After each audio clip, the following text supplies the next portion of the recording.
Bismillahirrahmanirrahim. Assalamualaikum warahmatullahi wabarakatuh.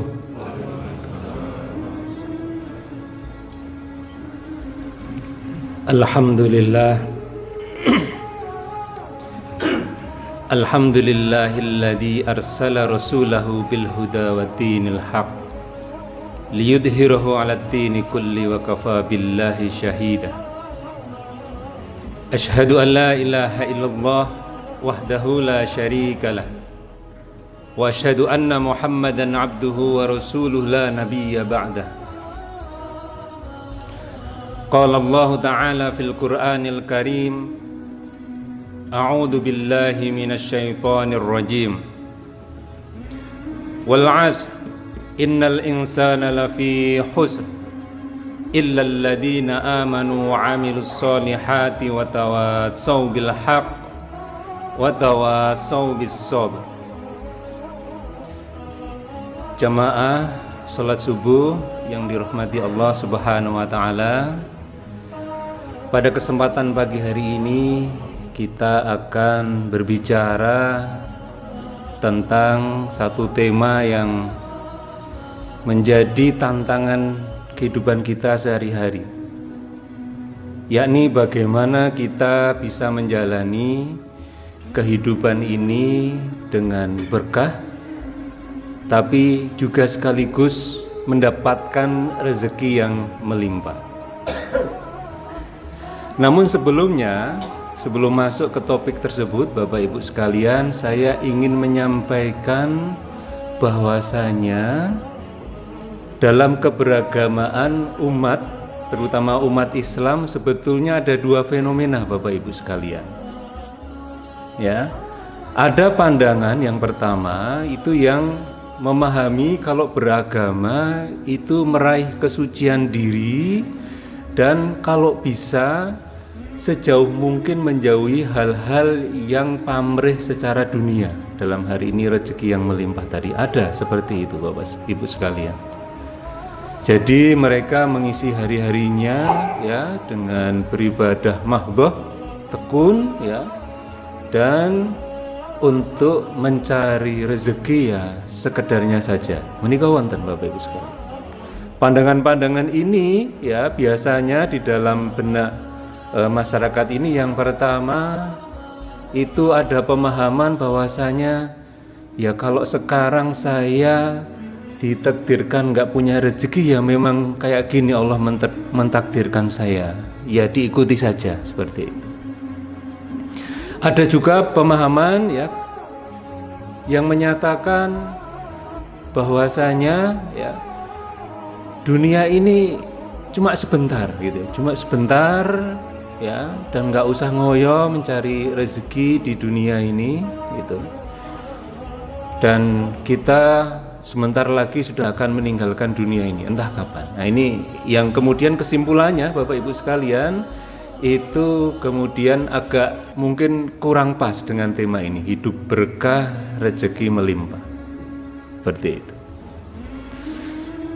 Namun Bapak Ibu sekalian ada juga pemahaman keberagamaan di kalangan kaum muslimin yang menyatakan oh enggak, hidup itu kita ini di samping ibadah mahdhah ada ibadah ghairu mahdhah. Dengan amalan-amalan selain ibadah mahdhah tersebut, dalam hari ini adalah muamalah duniawiyah. Ya, saya membantu menyelesaikan kesulitan orang lain dan saya mendapatkan benefit, ya, mendapatkan materi ya dari hal tersebut. Itu juga merupakan keagamaan kita, keberagaman kita seperti itu utuhnya, seperti itu. Ya. Yang paling terkenal mungkin adalah mereka-mereka yang sadar doanya yang dipanjatkan setiap hari. Rabbana atina fid dunya hasanah wa fil akhirati hasanah wa qina adzabannar. Nah ini kalau golongan ini meresapi benar, lah ini terus saya doa setiap hari meminta kebaikan di dunia ini apa? Apakah juga nggak boleh misalnya itu suatu yang jelek, misalnya kita kerja keras membantu kesulitan orang lain kemudian mendapatkan sesuatu dalam berupa materi seperti itu.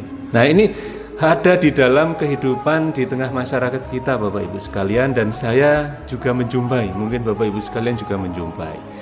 Nah, sepertinya ya tema pagi hari ini lebih cocok untuk yang punya pandangan yang kedua tadi, ya, keberagaman yang kedua tadi, yang menganggap bahwasanya kita hidup dunia itu ya harus kaya, harus mendapatkan kebahagiaan, dan insya Allah itu akan dijalani sesuai dengan syariat agama, ya, dan kemudian nanti kita meninggalkan dunia ini dan di akhirat juga kita akan bahagia.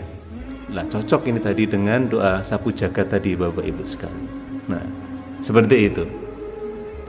Nah, Bapak Ibu sekalian, setelah kita pahami dua keberagaman tadi, saya berdoa semoga yang punya pandangan pertama, walaupun itu juga hak, ya, itu juga bisa mengubah pandangannya, ya, karena dengan pandangan tersebut ada optimisme, ada harapan bahwasanya Bantul, Yogyakarta, Indonesia ini bisa jauh lebih makmur karena pandangan keagamaannya di samping ibadahnya tekun, kalau siang hari itu juga bekerja keras membantu orang lain membantu menyelesaikan masalah yang dihadapi orang lain. Dari profesi apapun, ya, muamalah duniawiyah, ya, itu nanti efeknya itu adalah rezeki dalam bentuk materi, seperti itu. Nah, Bapak Ibu sekalian rahimakumullah, kemudian saya baru akan mau masuk ke pokok-pokok amalan-amalan yang bisa kita lakukan supaya hidup kita berkah dan rezeki yang kita dapatkan di dunia ini melimpah. Induk dari semua itu yang paling utama Bapak Ibu sekalian yakni takwa. Dengan sebenar-benar takwa. Oleh agama ini selalu diingatkan bagi yang bapak-bapak yang punya tanggung jawab untuk mencari ma'isyah, mencari rezeki, itu selalu diingatkan dalam sholat Jumat itu takwa, dengan sebenar-benar takwa.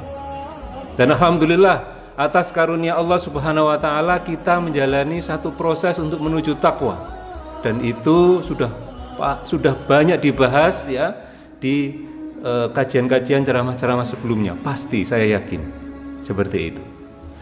Namun Bapak Ibu sekalian, dalam kesempatan ini saya ingin menyampaikan hikmah dari proses kita menuju takwa yang insya Allah akan kita dapatkan kalau kita sungguh-sungguh menjalani bulan Ramadan nanti, Ramadan ini di akhir nanti. Insya Allah kita akan dikaruniai Allah predikat takwa sebagai makom tertinggi, ya, seorang hamba di hadapan Robnya itu adalah takwa. Insya Allah akan kita dapatkan ketika sungguh-sungguh menjalani semua amalan-amalan ibadah Ramadan ini dengan sepenuh hati dan sesuai dengan sunnah Rasulullah Shallallahu Alaihi Wasallam. Pada kesempatan ini saya ingin menyampaikan hikmah dari proses yang akan kita jalani ini, ya, dan ini akan bermanfaat untuk tema kita pagi hari ini, yaitu hidupnya berkah dan rezekinya melimpah. Bapak Ibu sekalian rahimakumullah, di dalam proses menuju takwa ini paling tidak secara duniawi, ya, kualitas kita meningkat dalam 4 hal. Apa saja itu? Yang pertama, dengan proses ibadah Ramadan ini, kita yang pertama akan meningkat kemampuan intelektual kita atau IQ kita, di mana kita didorong untuk mentadaburi Al-Quran, dan kita paham bersama yang ada di sini bahwasanya Al-Quran itu adalah kunci-kunci kehidupan. Semua masalah yang dihadapi umat manusia dari mulai 1400 tahun yang lalu sampai berakhirnya zaman ini akan selalu didapati solusinya di dalam Al-Quran. Begitu ada masalah, kembali ke Quran dan Sunnah, seperti itu. Maka ketika kita khusyuk mentadaburi Al-Quran, kalaupun nggak sempat itu datang ke majelis-majelis ilmu yang di mana di dalamnya dibicarakan tentang agama, di dalamnya dibicarakan tentang Quran dan Sunnah, maka otomatis dalam 1 bulan ini kemampuan intelektual kita, kemampuan memahami kehidupan untuk menyelesaikan permasalahan kehidupan ini akan semakin meningkat. Itu kita meningkat kapabilitasnya dari segi IQ. Kemudian yang kedua, Bapak Ibu sekalian, dari segi mentalitas kita juga meningkat. Dalam 1 bulan ini kita didorong untuk menahan diri. Puasa adalah mengendalikan diri, tidak hanya mengendalikan lapar dan dahaga, tapi juga mengendalikan emosi. Kita dilatih dalam 1 bulan itu untuk mengendalikan emosi dari yang paling ringan, yaitu berbantah-bantahan. Ya, paling ringan berbantah-bantah aja nggak boleh, apalagi yang lain, marah-marah, ngerasani dan lain sebagainya, pasti itu juga nggak boleh. Nah, kalau dalam 1 bulan ini kita tekun menjalani itu, otomatis nanti insya Allah di akhir bulan kita akan lebih matang di dalam kecerdasan emosi kita, Bapak Ibu sekalian. Ya. Yang ketiga, Bapak Ibu sekalian, kita juga ditempa untuk menjalani ibadah, amalan-amalan di bulan Ramadan, dan nanti di akhir nanti ya, dalam bentuk ketakwaan itu memang dimensi ruhani ya, tapi di sini kita juga akan meningkat secara spiritual. Kesadaran kita terhadap keberadaan Allah dan kekuasaannya itu akan semakin kuat kalau kita tekun menjalani hari-hari di bulan Ramadan ini. Seperti itu. Meningkat spiritual quotientnya, kecerdasan spiritualnya. Dan yang keempat, Bapak Ibu sekalian, kita juga walaupun hadis Rasulullah SAW itu tidak menyatakan secara tegas bahwasanya puasa ini akan berefek kepada kesehatan, tapi kita tahu bersama bahwasanya, kita rasakan bersama bahwasanya puasa ini membantu kita menstabilkan fisik kita, Bapak Ibu sekalian. Kita lebih ringan, lebih